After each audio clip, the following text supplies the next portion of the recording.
Right now, I want you to think of your favorite childhood memory, one that you can recall all the specific details. Great? Do you have it? Now, what if I told you that they were all lies? This is what is known as a psychologist's fallacy. I know that you and I have expressed memories to friends and family in the past and thought they were all true, but this is not the case. We should avoid this fallacy because it can lead to false memories that can impact our lives. To be able to determine how this fallacy affects our daily lives, we need to know a variety of things.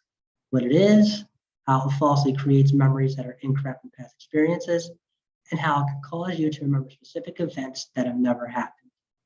First, to find out what I mean, we need to look at the psychologist's fallacy. Now, what is a psychologist's fallacy?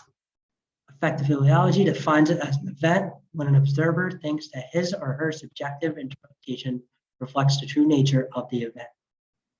What that means is, say I was to witness a car crash. I would then be interviewed and my answers would be sent to court. My interpretation of the accident, I think, would be correct. I saw the event. I thought I remembered every single part of the event, but it would just be impossible to. Thinking of the other drivers too, this would be in the same way.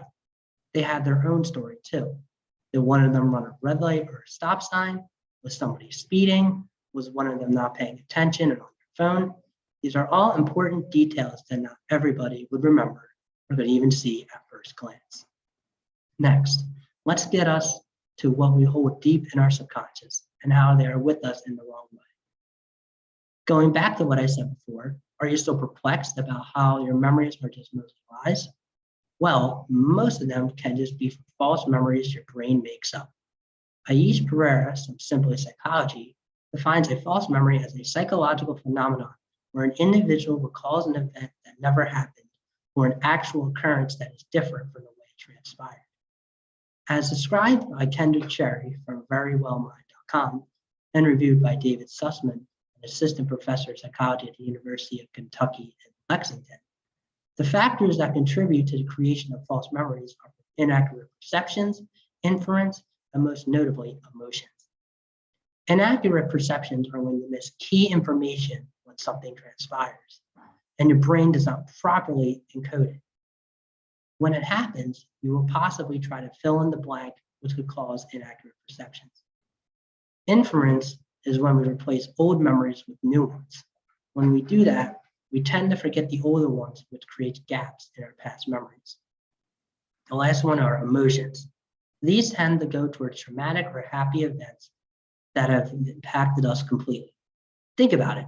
Your memories possibly consist of one of the most happiest moments of your lives, as it should be, especially your childhood memories.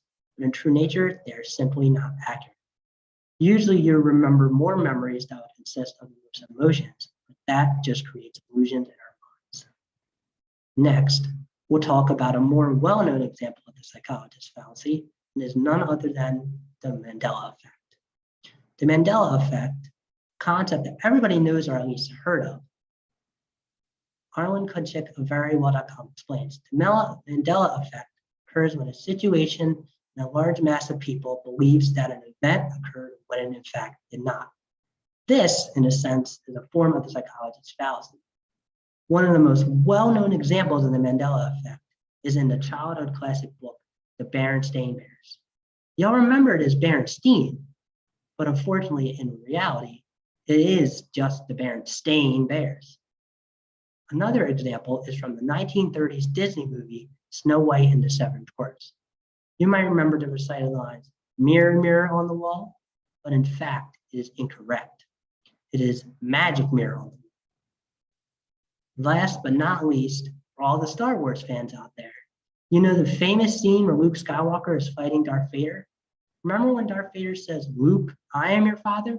I know I do, but it's all wrong. It is in fact, "No, I am your father." All of these examples are proving that our memories are distorted in more ways than one. So, with that in mind, we should avoid this fallacy because it can lead to false memories that can impact our lives. This fallacy affects our daily lives. Now that we know about it, how it falsely creates memories that are incorrect from past experiences, Now it can cause you to remember specific events that have never happened. Now you know how the psychologist fallacy is affecting our memory. Now I'm going to go back and reminisce on all my childhood memories. Oh wait, I shouldn't do that. It's all fallacy.